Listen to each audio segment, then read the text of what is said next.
Hello friends, स्वागत है आप लोग का एनसीईआरटी जोन में। इस वीडियो में हम डिस्कस करेंगे विस्कोसिटी। मैं आपको बता दूं, मैं लुसेंट के जनरल नॉलेज से करा रहा हूं, लेकिन मैं काफ़ी वीडियो को, जैसे साइंस का काफ़ी वीडियो होता है, उसको मैं थोड़ा डिटेल में कराने का ट्राई करता हूं। मतलब काफ़ी डिटेल में नहीं, मतलब जितना अगर 100 चीज़ दिया है तो मैं 120 कराने का ट्राई करता हूँ, लेकिन मैं कोई एक्स्ट्रा टॉपिक नहीं कराता। जितना टॉपिक दिया है उसको समझाने के लिए मुझे अगर ये टॉपिक लेना पड़ेगा तो मैं ट्राई करूँगा लेने का।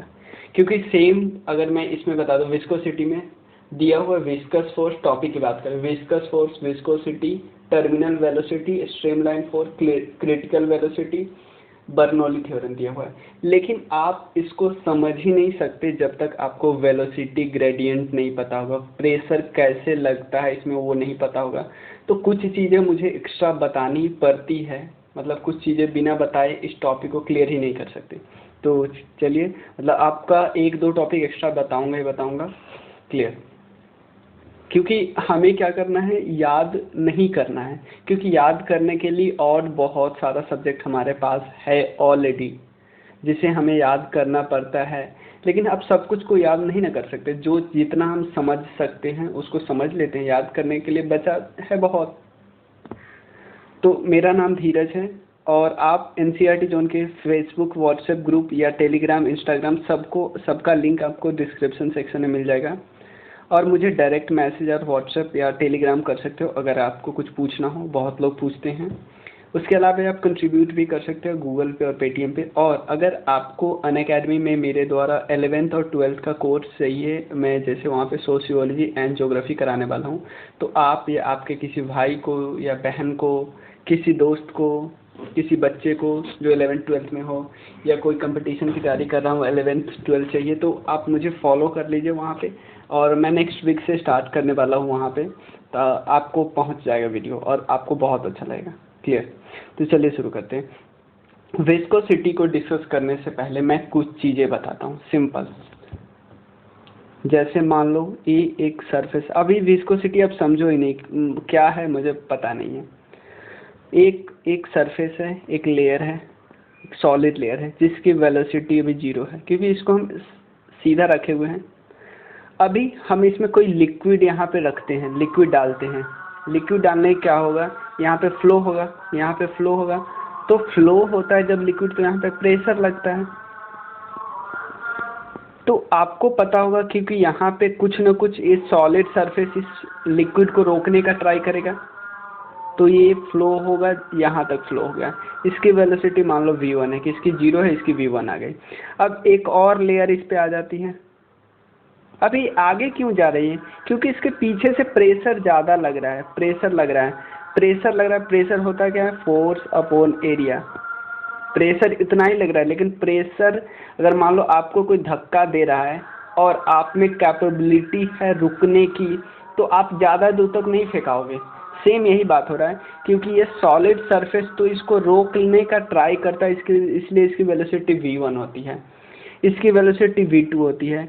ऊपर जितना जाते जाओगे ना तो इसकी वेलोसिटी इंक्रीज हो जाती है। तो वेलोसिटी ग्रेडियंट का सिंपल मतलब होता है change in velocity, change in velocity, velocity change हो रहा है v1, v2, v3, v4 with respect to length. Length कौन सा लेंथ भाई, इससे लेंथ हम नाप रहे हैं, इससे लेंथ नाप रहे हैं। यहाँ से एक L लेंथ है, यहाँ से L2 लेंथ है, इसकी बात करें। आप फॉर्मूला बस मत याद करो, बस ये समझ लो कि यही होता है ना, change in velocity with respect to length. यहाँ पे एक चीज़ हमें समझना है।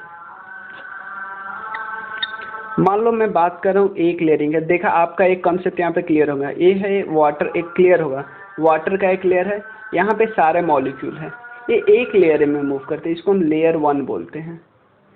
ये दूसरा लेयर है, उसके मॉलिक्यूल साथ मूव करते हैं, ये सारे मॉलिक्यूल साथ मूव करते हैं, ये सारे मॉलिक्यूल अपने, ये अलग ये अलग। क्लियर है ना? इसको ही हम बोलते हैं भाई stream line flow. Stream line flow आगे मैं और समझाऊंगा। स्ट्रीम लाइन फ्लो का यही मतलब होता है कि सारे मॉलिक्यूल एक साथ मूव करते, एक साथ एक लाइन में मूव करते हैं। क्लियर? अब देखते हैं, इतना समझ गए? अब हमें डिस्कस करना है, एक चीज़ तो हम यहाँ पे डिस्कस कर लेते कि जितना प्रेशर ज़्यादा होगा उतना वेलोसिटी ग्रेडियंट ज़्यादा होगा। ये तो हमें पता चल गया ना कि जितना प्रेशर ज़्यादा होगा, जितना आप इधर से धक्का मारोगे उतना क्या होगा, उतना वेलोसिटी ग्रेडियंट होता है। वेलोसिटी ग्रेडियंट का मतलब होता है change in velocity with respect to length. Change क्या है, यहाँ पे जो है, यहाँ पे जो है, इसके बीच का डिफरेंस ही तो चेंज होता है ना, कोई दिक्कत नहीं है। Velocity gradient means change in velocity, velocity में बदलाव, डिवाइडेड बाय लेंथ, कितना आप ऊंचाई पे गए जिसके कारण वेलोसिटी में बदलाव हो गया है। वेलोसिटी में बदलाव किसके वजह से हो रहा है, लंबाई की वजह से। जितना ऊपर जाओगे वेलोसिटी में उतना ज़्यादा बदलाव होगा। क्लियर है। तो एक चीज़ तो हमें यहाँ से क्लियर हो गया कि भाई जितना ज़्यादा आप प्रेशर दोगे, जितना ज़्यादा प्रेशर दोगे उतना वेलोसिटी में चेंज होगा, उतना वेलोसिटी ग्रेडियंट होगा। इसका मतलब हम सिंपल बोल रहे हैं कि pressure directly proportional to velocity gradient. आप देखो एक फॉर्मूला आएगा, आपको याद नहीं करना पड़ेगा किसका आपका एक फॉर्मूला आने वाला है विस्कोसिटी ग्रेडियंट का, वो बताऊंगा मैं। Clear. Pressure directly proportional to velocity upon length, change in velocity with respect to length. तो प्रेशर क्या होगा, force upon area equal directly proportional to V upon L. बस इतना समझिए, आगे मैं और बताऊंगा, बस इसको याद रखिए अभी। क्लियर। फिर आगे मैं यहीं से स्टार्ट करूंगा। क्लियर। अभी पहले कुछ चीज़ें और देख लेते हैं। क्लियर। तो एक चीज़, दो एग्जाम्पल पहले हम लिख देते हैं। एक है यहाँ पे वाटर है, यहाँ पे हनी रखा हुआ है। तो हनी पे अगर हनी का एक और लेयर आप रखते हो तो क्या होता है, ज़्यादा दूर तक नहीं जा पाता है। लेकिन वाटर पे एक और वाटर का लेयर देखते हो, यहाँ तक पहुँच जाता है। जैसे ही वाटर, आप हनी को यहाँ से ड्रॉप से गिराते चलो, जैसे यहाँ पे है, यहाँ पे इस पे, जैसे यहाँ पे हनी है, हाँ, यहाँ पे हनी को यहाँ पे गिराते चले, यहाँ पे देख रहे हो कि आपका इकट्ठा होता जा रहा है। भाई धीरे धीरे यहाँ पे फैलेगा, लेकिन धीरे धीरे फैलेगा, यानी कि भाई कुछ तो ऐसा है, कोई ऐसा फोर्स है जो इधर से इसको अपोज कर रहा है कि इसको फैलने से रोक रहा है। क्या वाटर इतना जल्दी इतना रोक पाता? नहीं, वाटर नहीं रोक पाता। इसका मतलब विस्कोसिटी क्या है, इसका मतलब विस्कोसिटी एक अपोजिंग फोर्स है। ध्यान देना, विस्कोसिटी एक अपोजिंग फोर्स है जो इसको फैलने से रोकता है, इसको फैलने से रोकता है। जैसे यहाँ पे एक लेयर है, एक लेयर हनी का है, इस पर आप हनी डालते हो तो फैलेगा, बहुत धीरे धीरे फैलेगा, बहुत धीरे धीरे। लेकिन यहाँ पे वाटर का लेयर है, वाटर डालते जल्दी से पहुँच जाता है, जल्दी से पहुँच जाता है। इसका मतलब वाटर का जो अपोजिंग फोर्स है, वाटर के इस लेयर का अपोजिंग फोर्स है, जिस तरह से अर्थ सरफेस पर फ्रिक्शन लगता है उसी तरह से यहाँ पे लग रहा है। तो अर्थ इस लिक्विड का जो अपोजिंग फोर्स है वाटर का कम है, हनी का ज़्यादा है, यानी हनी की विस्कोसिटी ज़्यादा है as compare to water. Viscosity का सिंपल मतलब है अपोजिंग फोर्स, अपोज कर रहे हो आप। किसको अपोज कर रहे हो भाई, एक लेयर लिक्विड का है, दूसरा लेयर उस पर आ रहा है तो आप उसको अपोज कर रहे हो। पहला लेयर दूसरे लेयर को आने से रोकेगा, सिंपल।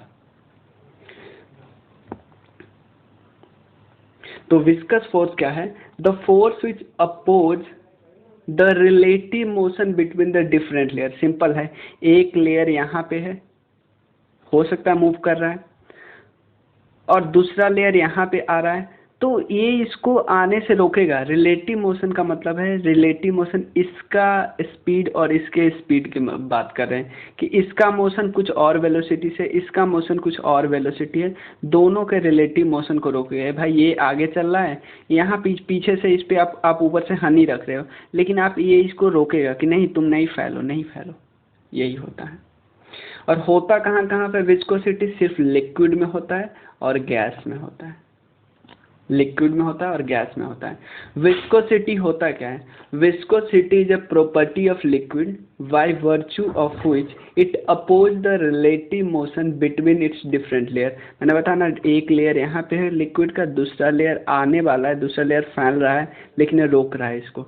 यानी एक लेयर ए वाला, दूसरा लेयर ए वाला, इसके बीच जो फोर्स लगता है अपोजिंग, पहला लेयर दूसरे लेयर पे लगाता है, पहला लेयर दूसरे लेयर पे लगाता है। तो विस्कोसिटी प्रॉपर्टी किस किस का है, लिक्विड और गैस का है, मैंने बता दिया। Viscosity of a liquid due to the cohesive force between the molecules. देखो मैं बात करता हूँ, जैसे लिक्विड है, जैसे लिक्विड का एक लेयर है, इसमें बहुत सारे मॉलिक्यूल्स हैं, बहुत सारे मॉलिक्यूल्स हैं ना। कोहेसिव फोर्स का मतलब होता क्या है, कोहेसिव फोर्स का मतलब है the force of attraction between the molecule of same substance, the force of attraction due to the force of attraction between the molecules of same substances। देखो ये एक सब्सटेंस है, ये सब मॉलिक्यूल एक साथ है, लेकिन दूसरा लेयर जैसे ही आता है तो ये सारा मॉलिक्यूल इसको रोकने लगता है, तो इस सारा मॉलिक्यूल इस सारे मॉलिक्यूल्स को रोकने लगता है, अपोज करने लगता है। क्लियर है ना। तो विस्कोसिटी ऑफ द लिक्विड किसके कारण डिपेंड करता है, कोहेसिव फोर्स। सिंपल एक क्वेश्चन पूछ सकता है। The viscosity of gas due to the diffusion of molecules. Diffusion का मतलब क्या होता है, दूर जाना, छितराव, ऐसे डिफ्यूज होना है। एक जगह गैस है और उसका ढक्कन खोल दो, पूरा पूरा फैल जाएगा, इसके कारण होता है विस्कोसिटी। क्योंकि ये फैलेगा, फैलने के बाद, जैसे आप ढक्कन खोलें, फैलने के बाद कहाँ जाएगा, आपके रूम में जाएगा, आपके रूम में जाएगा, ऑलरेडी एयर है भाई, इस एयर को रोकने का ट्राई नहीं करेगा, इस एयर को क्या खुला छूट दे देगा कि आ जाओ तुम मेरे भाई हो, नहीं, रोकेगा। और एक और चीज़ देख लो, ये क्वेश्चन आप कई बार पूछा हुआ कि विस्कोसिटी गैस का ज़्यादा होता है या लिक्विड का। Viscosity of gas is much less than liquid. Normal बात है, गैस जल्दी फैलता है, लेकिन अगर गैस का ज़्यादा रहता विस्कोसिटी तो गैस को तो रोक देता ना। गैस क्यों जल्दी फैलता है, इसका मतलब गैस को कोई रोकने आता ही नहीं, या जो रोकने आता है उसके पास पावर ही नहीं है। सिंपल ही है ना। Viscosity of a ideal fluid क्या होता है, जीरो होता है। आइडियल फ्लूइड का मतलब एकदम स्टेडी मोशन में, जैसे यहाँ पे रुका हुआ है, पूरा सारा एक साथ रुका हुआ है, जैसे एक गिलास में पानी है, कोई मोशन ही नहीं रहा है, तो काहे का रिलेटिव मोशन। रिलेटिव मोशन जब तक नहीं होगा विस्कोसिटी होगा ही नहीं। आप बोलोगे कि धरती के अंदर ही होता है फ्रिक्शन, जब तक आप चलोगे नहीं ना, धरती फ्रिक्शन लगाएगा ही कैसे, आप चलोगे तभी तो आपके पैर पे लगाएगा फ्रिक्शन। जब आप घर पे अपने आराम से बैठ रहे हो, अब बोलोगे अर्थ तो फ्रिक्शन लगाता ही नहीं, भाई अर्थ अकेले नहीं लगाता, रिलेटिव में लगाता है। क्लियर। व्हेन, अब यहाँ पे देखिए कि जब टेम्परेचर राइज करते हैं तो लिक्विड की विस्कोसिटी डिक्रीज हो जाती है, लेकिन गैस की इंक्रीज हो जाती है। ध्यान देना, लिक्विड की डिक्रीज हो जाती है क्योंकि लिक्विड जैसे ही गर्म होता है फैलने लगता है। क्लियर है ना, गर्म होता है फैलने लगता है। तो यहाँ भी याद रखना कि लिक्विड की डिक्रीज हो जाती है विस्कोसिटी, क्योंकि लिक्विड गैस में कन्वर्ट होने लगता है, लेकिन गैस की इंक्रीज होने लगती है। अब यहाँ पे मैं बताता हूँ, जो फॉर्मूला हम देखे थे ना, उसको मैं समझाने का ट्राई करता हूँ। हमने देखा था कि प्रेशर जो कि फोर्स अपॉन एरिया है, डायरेक्टली प्रोपोर्शनल है किसके, वेलोसिटी ग्रेडियंट के। आपको याद नहीं रखना, बस v अपॉन एल याद, ये भी फॉर्मूला याद नहीं रखना, मुझे बस इसको करना है, मैं आपको समझा रहा हूँ, याद नहीं रखना। तो f upon A equals to, इस जब भी हम डायरेक्टली प्रोपोर्शनल को हटाते हैं तो एक प्रोपोर्शनलिटी कांस्टेंट देते हैं, ये तो हमें पता ही होगा, बेसिक साइंस है। तो इस प्रोपोर्शनलिटी कांस्टेंट को हम बोलते हैं एटा। क्लियर है, एटा v अपॉन एल। तो एटा को निकाल लेते हैं, एटा को निकाल लेंगे तो इधर आ जाएगा f अपॉन ए अपॉन v अपॉन एल। इसको हम वेलोसिटी ग्रेडियंट बोलते हैं, इसको हम बोलते हैं क्या, प्रेशर। सिंपल। अब एक चीज और देखिए, एक चीज आपको पता होगा, स्ट्रेस और स्ट्रेन आप पढ़े होंगे, चलो ये मैं नेक्स्ट वीडियो में बताऊंगा ये वाला कॉन्सेप्ट, क्योंकि अभी स्ट्रेस स्ट्रेन नहीं हम पढ़े, नहीं समझ में आएगा, कोई दिक्कत नहीं। क्लियर, इतना समझ गए। अब देखो इसका हम यूनिट निकाल लेते हैं, एटा का यूनिट यहाँ दिया हुआ है ना, इसका यहाँ यूनिट क्या दिया हुआ है, ऐसा यूनिट तो दिया है डेका पॉइंट, हम याद कर लेंगे। लेकिन भाई इसको कैसे याद कर लेंगे, इसको निकालने के लिए हमें पता होना चाहिए ना। देखो सबसे पहले नीचे वाले की यूनिट निकालते हैं, यानी हमसे पूछ सकता है कि वेलोसिटी ग्रेडियंट, जिसका मतलब है change in velocity with respect to length, इसका यूनिट निकालें। वेलोसिटी का यूनिट क्या होता है? मीटर पर सेकेंड। लेंथ का यूनिट क्या होता है? मीटर। तो भाई ये कट नहीं गया, तो सेकेंड माइनस 1 या 1/सेकेंड किसका यूनिट है? वेलोसिटी ग्रेडियंट का। तो अब देखते हैं फोर्स अपॉन एरिया का यूनिट क्या होता है? फोर्स का अपॉन यूनिट का एरिया होता है मीटर,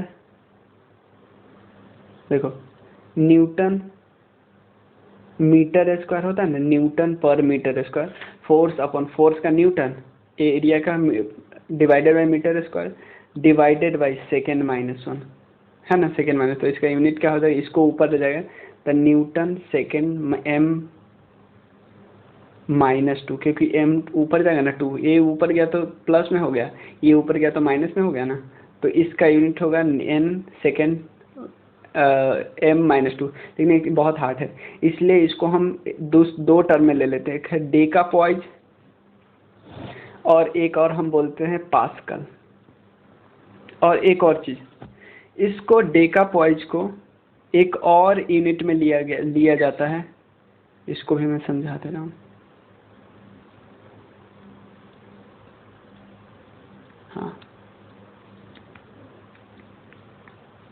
और एक और चीज़, एटा को क्या बोलते हैं हम पता है? एटा को बोलते हैं coefficient of velocity, coefficient of velocity, just sorry coefficient of viscosity, coefficient of viscosity.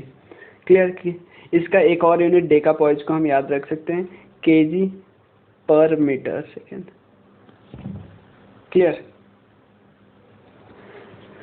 अब आता है टर्मिनल वेलोसिटी, क्योंकि स्ट्रीमलाइन फ्लो हम डिस्कस कर चुके हैं, स्ट्रीमलाइन फ्लो पहले डिस्कस कर चुके। टर्मिनल वेलोसिटी बहुत बहुत बहुत ही आसान टॉपिक है, सिंपल है। आप कभी यहाँ ये पानी है, रिवर है, आप इसमें ऊपर से जंप मारते हो, जैसे ही यहाँ पे आए आपकी वेलोसिटी अभी मैक्सिमम थी, ये तो आपको पता ही चला, वेलोसिटी मैक्सिमम। लेकिन जैसे ही आप इसमें, क्योंकि आप एक्सेलरेट कर रहे थे ना, किससे? 9.8 मीटर पर सेकेंड से एक्सेलरेशन से नीचे आ रहे थे ना, किसके कारण? ग्रेविटी के कारण।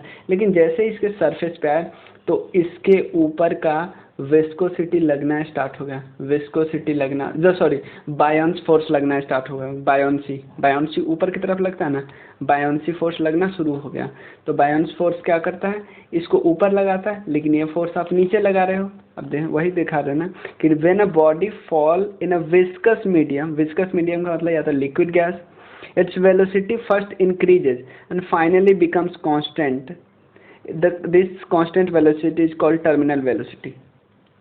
देखो सिंपल बात बता रहा है कि भाई जैसे ही आप नीचे गिरते हो सरफेस पे, पहले आपकी वेलोसिटी बहुत तेज़ी से इंक्रीज होती जाती है, लेकिन एकाएक आप क्या, एकाएक नहीं मतलब धीरे धीरे आप रुक जाते हो। जो वहाँ पे रुकते हो उस वेलोसिटी को बोलते हैं टर्मिनल वेलोसिटी। टर्मिनल क्या होता है? जहाँ पे एकदम एंड पॉइंट नहीं होता, उसी को तो टर्मिनल बोलते हैं। तो व्हेन बॉडी यहाँ पे फॉल करता है, टर्मिनल वेलोसिटी। जहाँ पे फाइनली बिकम्स कांस्टेंट, जहाँ पे एकदम कांस्टेंट हो जाता है, उसको बोलते हैं terminal velocity. In this situation, the weight of the body is equal to the sum of viscous force and force of buoyancy, that is net force. Obviously, net force body पे zero ही तो लगेगा। नीचे से क्यों body क्यों रुका है? क्योंकि नीचे से आप लगा रहे हो बायोंसी, लिक्विड में लगता है ना बायोंसी फोर्स ऊपर की तरफ, लिक्विड में कुछ गिरता है तो लिक्विड क्या करती है? उसको अपोज करती है, अपने में जाने से मना करती है, ऊपर जाती है, उसको बोलते हैं बायोंसी। और यहाँ विस्कोसिटी, तो ये दोनों क्या होगा? दिस, क्योंकि ये ऊपर डायरेक्शन, ये नीचे डायरेक्शन, तो दोनों क्या होगा? इक्वल टू जीरो हो गया। तो नेट वेट जो होगा बॉडी का जीरो हो जाएगा, क्योंकि बॉडी रुक गया है। The net force on a body is equal to zero.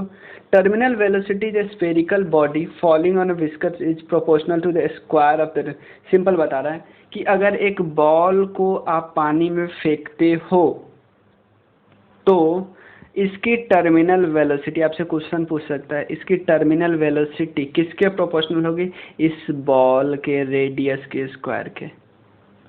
Simple है, इस बॉल के रेडियस के स्क्वायर के इक्वल होगा। सिंपल समझ गए? स्ट्रीमलाइन फ्लो में बता चुका हूँ कि सारे मॉलिक्यूल एक लाइन में होते हैं, उसको स्ट्रीमलाइन फ्लो बोलते हैं। क्लियर कि सारे मॉल देखो in streamline flow each particle follow the same path follow by the previous particle passing through. भाई आपका जो पार्टिकल आगे बढ़ा गया आपको भी वही पाथ फॉलो करना है, वही पाथ फॉलो करना है, इसी को बोलते हैं स्ट्रीम लाइन वेलोसिटी। अब क्वेश्चन यहाँ पे उठ जाता है एक बहुत इंपॉर्टेंट लाइन, देखो ये वाला टॉपिक आप समझने के लिए तैयार हो जाइए। होता क्या है, ये लेयर है, मॉलिक्यूल है, लेकिन इसमें इस मॉलिक्यूल को गुस्सा आ गया है, ये बोला कि नहीं हम तो तुम्हारे साथ नहीं चलेंगे और हम इतने कम वेलोसिटी पे नहीं चलेंगे, हम तुमसे आगे निकलना चाहते हैं। किसको बोल रहा है, इस सब को बोल रहा है। तो इसके कारण क्या होगा, ये आगे निकलने का ट्राई करेगा, आगे निकलने का ट्राई करेगा। कब निकलने का ट्राई करेंगे, इसका मतलब एक पर्टिकुलर वेलोसिटी से जैसे ही ये आगे जाएगा, क्योंकि जिस वेलोसिटी से सब चल रही थी वो नॉर्मल था, उससे या उससे कम में रहता तो इसका काम बन जाता है, कम में भी रहता तो पीछे वाला धक्का मार के चला देता। लेकिन जैसे ही आगे वेलोसिटी करेगा तो यहाँ पे कुछ तूफान टाइप का, टर्बुलेंस टाइप का नहीं आएगा, क्योंकि ये सारे मॉलिक्यूल इसको आगे अपना जाने का ट्राई करें। यानी मॉलिक्यूल की वेलोसिटी क्रिटिकल वेलोसिटी से ज़्यादा हो गई है। ध्यान देना, मॉलिक्यूल की वेलोसिटी क्रिटिकल वेलोसिटी से ज़्यादा हो गई, जिसके कारण टर्बुलेंस आ गया। क्रिटिकल वेलोसिटी क्या है, वो मैक्सिमम वेलोसिटी जिसके कारण, ध्यान देना, वो मैक्सिमम वेलोसिटी जिसके कारण वो स्ट्रीम लाइन थे, स्ट्रीम लाइन में जो वेलोसिटी थी ना, उससे ज़्यादा वेलोसिटी अगर इसके पास हो जाएगा तो टर्बुलेंस पैदा करने लगेगा, उससे कम है तो कोई दिक्कत नहीं है। यही बात है, the maximum velocity up to which the fluid motion is streamline. Streamline जो चल रहा है एक साथ चल रहा है साहब, इसकी कुछ वेलोसिटी है ना v1, इतना तक ठीक है। लेकिन कोई मॉलिक्यूल पीछे है जिसका वेलोसिटी v1 से, जैसे इस मॉलिक्यूल का वेलोसिटी v2 है, v2 का वेलोसिटी v1 से ज़्यादा हो गया ना, तो यहाँ पे टर्बुलेंस आ जाएगा, यानी यहाँ पे टर्बुलेंट आ जाएगा। तो आप बोलोगे भैया अगर v1 ज़्यादा रहे v2 से तो कोई दिक्कत नहीं है, स्ट्रीम लाइन है, क्योंकि तो आप बोलोगे मॉलिक्यूल पीछे छूट जाएगा। नहीं भाई, क्योंकि पीछे से मॉलिक्यूल इसी वेलोसिटी से आ रहे हैं, साथ साथ लेके चला जाएगा। यानी अगर पीछे वाला का वेलोसिटी ज़्यादा हो गया तो टर्बुलेंस आएगा, नहीं तो और कम है तो कम या बराबर है तो आराम से चलता रहेगा। क्लियर, कोई दिक्कत नहीं। अब देखो नेक्स्ट है, यहाँ पे क्या लिखा हुआ है, if a velocity of flow is less than the critical velocity, the rate of flow of liquid depend basically on viscosity of the liquid। Simple बता रहा है कि अगर जो पीछे वाले मॉलिक्यूल है उसकी वेलोसिटी, ध्यान देना, उसकी वेलोसिटी अगर क्रिटिकल, अगर v1 को हम मान चुके हैं क्रिटिकल वेलोसिटी, अगर क्रिटिकल वेलोसिटी से कम है, क्रिटिकल वेलोसिटी से कम है, यानी ये वाला कंडीशन, इस ये होता है ना कम कम कम, ये जिसके साइड में लगा होता है ना, जिसके साइड में नोकीला लगा होता है वो कम होता है, आपको पता होगा ना। हाँ, अगर मॉलिक्यूल के वेलोसिटी क्रिटिकल वेलोसिटी से कम है तो फ्लो किस कारण होता है, विस्कोसिटी के बेसिस पे, विस्कोसिटी के बेसिस पे फ्लो होता है। लेकिन अगर इसकी वेलोसिटी, पीछे वाली मॉलिक्यूल की वेलोसिटी क्रिटिकल वेलोसिटी से ज़्यादा हो गया, तब किस बेसिस पे मूव करेगा, तब मूव करेगा डेंसिटी के बेसिस पे, डेंसिटी पे डिपेंड करता है। यानी अगर इसकी वेलोसिटी, पीछे वाली मॉलिक्यूल की वेलोसिटी क्रिटिकल वेलोसिटी से ज़्यादा होगा तो डेंसिटी पे मूव करेगा, डेंसिटी के बेसिस पे, नहीं तो किसके बेसिस पे मूव कर रहा था, विस्कोसिटी के बेसिस पे। इसीलिए क्या होता है कि इरप्शन ऑफ वोल्केनो होता है, जब वो वोल्केनो का इरप्शन होता है तो लावा क्या होता है, बहुत तेज़ी से बाहर आता है, चाहे वो कितनी डेंसिटी भी क्यों ना हो, लार्ज विस्कोसिटी क्यों ना हो, फिर भी बहुत तेज़ी से आता है। इसी कारण होगा क्योंकि वहाँ पे टर्बुलेंस टाइप का आ जाता है। बर्नौली थ्योरम क्या है, बहुत इंपॉर्टेंट है। बर्नौली थ्योरम बोलता है कि in case of stream line flow is incompressible and non viscous fluid, मतलब बोल रहा है कि स्ट्रीम लाइन फ्लो हो रहा है कहाँ पे, इनकम्प्रेसिबल, मतलब ऐसा फ्लूइड जो इनकम्प्रेस नहीं हो सकता है, कंप्रेस नहीं हो सकता है। कंप्रेस का मतलब होता है चिपकना, कंप्रेस का नहीं होता है। अब स्प्रिंग को कैसे कंप्रेस करते हो, धक्का देते हो दोनों साइड से। और non viscous fluid, non viscous का मतलब आइडियल फ्लूइड, यानी फ्लूइड ना एक इकट्ठा हो सकता है, ना फ्लूइड आपका फ्लो हो रहा है, आइडियल फ्लूइड है, मतलब कोई विस्कोसिटी नहीं हो। तो इसके कारण अगर ट्यूब में ऐसा हो रहा है तो टोटल एनर्जी जो है, total energy per unit volume of the fluid is same of the all point. Normal बात, सिंपल बात है, बहुत पका दिया। ये एक लिक्विड है, ये लिक्विड में जितने लिक्विड है ना, उस सब का, सारे लिक्विड का जो एनर्जी है, एनर्जी अलग अलग टाइप का होता है, potential energy, kinetic energy, pressure energy, इस सब का total energy per unit volume होगा, per unit volume, total energy per unit volume same होगा हर पॉइंट पे, हर पॉइंट पे सेम होगा। इस थ्योरम को बोलते हैं इस थ्योरम के कारण ही हम बोलते हैं कंजर्वेशन ऑफ एनर्जी हुआ है, एनर्जी हमेशा कंजर्व रहता है। अब क्वेश्चन होता है कि rate of flow of fluid को मेजर करने के लिए एक डिवाइस का यूज किया बर्नौली ने, उसका नाम है वेंटूरी मीटर। वेंटूरी मीटर का यूज किया जाता है कि rate of flow of fluid, rate of flow of fluid को मापने के लिए। क्लियर? अब मैं इस पूरे टॉपिक को एक बार और क्लियर करवा दे रहा हूँ क्योंकि बहुत थोड़ा डिफिकल्ट है। सबसे पहले हमें पता होना चाहिए विस्कोसिटी क्या होता है। विस्कोसिटी का मतलब एक वाटर का लेयर है, सिंपल। दूसरा लेयर जैसे उस पर डालते हो तो अपोज करने लगता है, पहला लेयर दूसरे लेयर को अपोज करने लगता है। और हमेशा विस्कोसिटी दोनों में होता है, लिक्विड और गैस दोनों में। लिक्विड में किसके कारण होता है? कोहेसिव फोर्स के कारण। कोहेसिव फोर्स कब लगता है? सेम सब्सटेंस के मॉलिक्यूल होते हैं तब लगता है। और गैस में किसके कारण होता है? डिफ्यूजन के कारण। डिफ्यूजन का मतलब जब छितराव होता है गैस का, बाहर जाता है।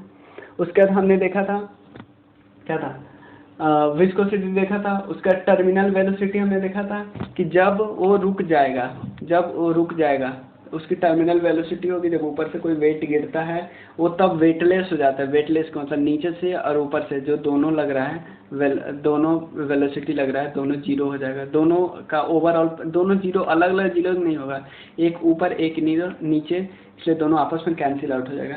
क्रिटिकल वेलोसिटी हमें पता है, जिस वेलोसिटी पे स्ट्रीम लाइन आराम से फ्लो कर रहा था, अगर आपका पीछे वाले मॉलिक्यूल, जैसे इसका वेलोसिटी v1 है, पीछे वाले मॉलिक्यूल की वेलोसिटी ज़्यादा हो गई इससे, जैसे v2 ज़्यादा हुए v1 से, तो टर्बुलेंस क्रिएट होगा। पीछे वाले का इसका कम है तो कोई दिक्कत नहीं, बराबर भी है तो कोई दिक्कत नहीं। उसके बाद हम बर्नौली थ्योरम देखे थे, फिर हमारा टॉपिक सारा क्लियर हो गया था। क्लियर? बर्नौली थ्योरम देखे थे, उसमें बोला कोई आराम से लिक्विड है, आराम मतलब ना उसको विस्कोसिटी की टेंशन है ना कंप्रेसिबिलिटी की टेंशन है, तो आराम से लिक्विड है तो उसकी क्या है, उसकी सारी एनर्जी पर यूनिट वॉल्यूम हर पॉइंट पे सेम होता है, इसलिए एनर्जी कंजर्व रहता है। क्लियर? हमारा ये टॉपिक कंप्लीट हो गया। अभी मैं एक और वीडियो डालूंगा इलास्टिसिटी। चलिए, थैंक यू सो मच। आज मैं 3 वीडियो बनाने वाला हूँ, और ये वाला इलास्टिसिटी और सिंपल हार्मोनिक मोशन, क्योंकि तीनों छोटा छोटा टॉपिक है तो एक बार बैठा हूँ तीनों बना लूँगा। चलिए, थैंक यू।